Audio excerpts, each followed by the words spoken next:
Alright, it's Barry and I'm still in the Scottish Highlands this week, but since it's such a nice place, I thought it would be the perfect location to tell you my favourite fruits and vegetable seeds to sow right now in April.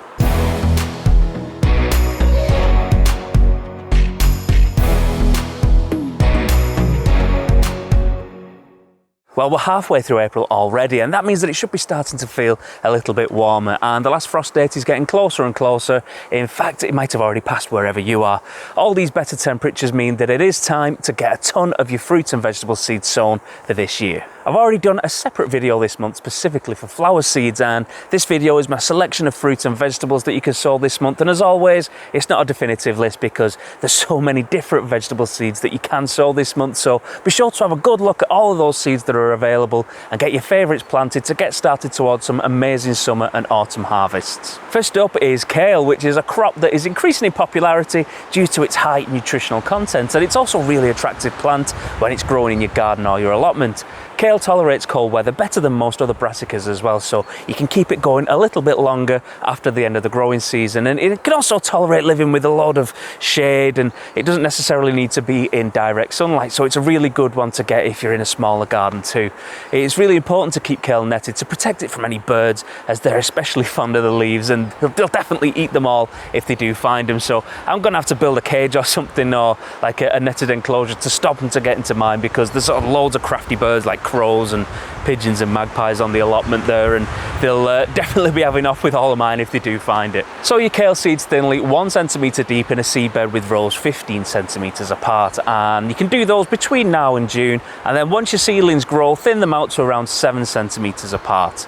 You can transplant your kale seedlings into the final growing position when the plants have 5 or 6 true leaves, and it's best to bury the plant up to just under its first set of leaves, and that'll give you a really strong plant once it starts to grow. There's loads of really great varieties of kale, and the most common ones are green curly varieties, but there's also black and purple kale varieties as well, like kale Nero, and you can put those in for a bit of a mix. Next up is one of my absolute favourite plants to grow, which is pumpkins, and these are best when they're grown from seed indoors. But don't worry, if you don't have an indoor growing space, you can always just wait and then just sow them outdoors later on in a nice sheltered position. To start your pumpkins off indoors, sow your seeds in medium-sized pots throughout late April into May. But if it is warm, you can get them in as early as possible to give them more growing time ready for summer. Pumpkin seeds are long and flat, and you just want to sow them on the side around 1 centimetre deep, and then keep them warm at around 20 degrees C. I've grown Atlantic Giant and Jack Be Little varieties in the past, and they were quite nice, but this year I've gone with Big Macs and Jack-o'-lantern and a weird warty one for some zombie pumpkins, but we'll see how they get on. I've also got tons of squash varieties that I'll be sowing in a couple of weeks' time for going up my squash arch. My preference with larger fast-growing plants like pumpkins is to sow them straight into individual pots with a single seed in each one, just to minimise the amount of root disturbance as the root systems start to grow.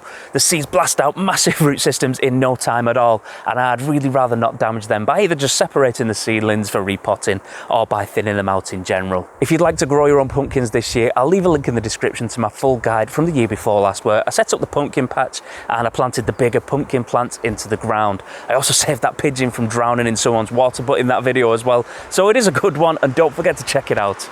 You can still start off some late tomatoes this month and try and get some plants ready for summer if you haven't started them off already. Even by starting them now, you won't be massively far behind, but you will have a bit of a shorter season with them, but there's still plenty of time to get them in and grow loads of tomatoes. Check the seed variety before you buy them, just to make sure that you grow the right type of tomato plant to suit your growing space.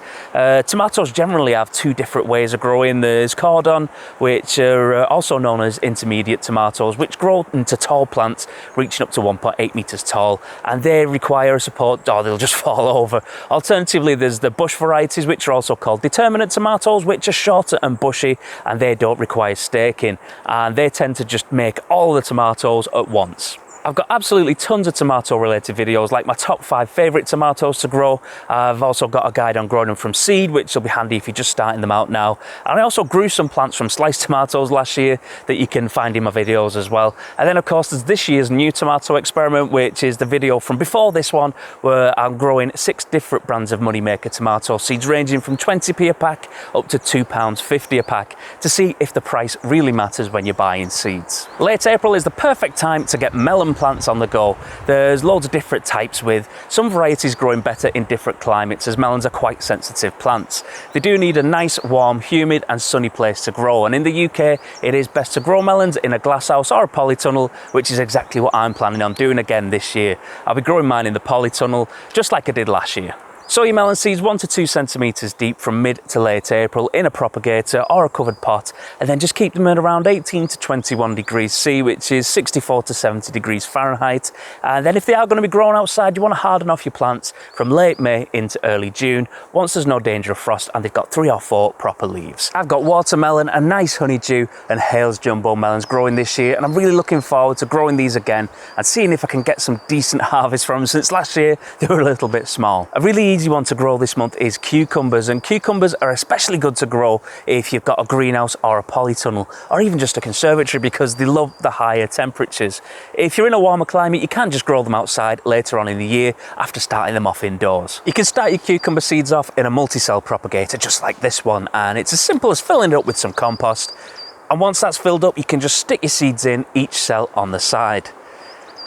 And just cover over each seed with a bit of your compost, and then once you're done, give them a bit of a watering and keep them somewhere warm and sunny until they germinate in around a week's time. Once your seedlings are large enough to handle, you can transfer them into pots or even just transfer them directly into a grow bag in the greenhouse. Make sure to give them a support as they grow, because they are a vine-based fruit that needs a little bit of help staying stood up. And then in around 12 weeks time, you'll have some fantastic cucumber vines and hopefully loads of flowers ready to grow some amazing fruit. Next up is loofahs, which I got for last year, but I totally forgot about until it was too late to grow them. So this year I definitely am going to grow them, and I'm super excited to get them in. Loofah seeds don't germinate quite as easily as cucumbers or courgettes, so there is a little bit of patience involved, and it's also a really good idea to sow an extra couple of seeds just to make sure you end up with enough plants. Loofah seeds do benefit from being soaked in a bit of water for up to 24 hours before you sow them, and that helps encourage them to germinate a little bit quicker. And then once you have soaked them, you can just push them around 1.5 centimetres deep into just some regular compost. One of the main difficulties with loofah seeds is that the pots do need to be kept relatively warm at around 25 degrees C, so if you do have one, it is best to put your pots into a heated propagator box for the best results.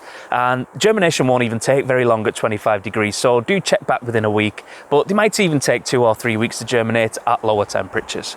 On the subject of cucumbers and melons and loofahs, an unusual one to try is Cucamelons, which are also known as mouse melons. The Cucamelon fruits are around the size of a grape. They look like a little melon and they taste like cucumbers but slightly sour.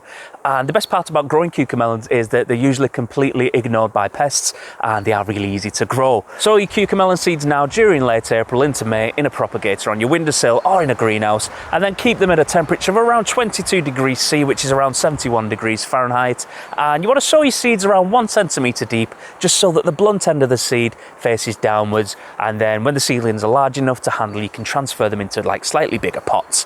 And then once they're all ready, you can transfer them into the final position outside with a nice frame or some netting to climb up. Well, there we go. There's a great selection of tasty fruits and vegetable seeds to get sowing right away, so that you'll have ginormous harvests at the end of summer all the way through autumn and maybe even beyond. Let me know in the comment section what your favourite fruit and vegetable seeds are for sowing this month, or maybe it's not even time yet in your country, but I'm sure it will be soon and hopefully not long away. Don't forget to subscribe to my channel for new videos every Tuesday and Saturday, and while you're here, check out all of my other video guides and experiments to make the most out of your growing space, whether it's a garden, an allotment, a balcony, or even just a window ledge. I'm sure there'll be something there for you, and I'll see you next time.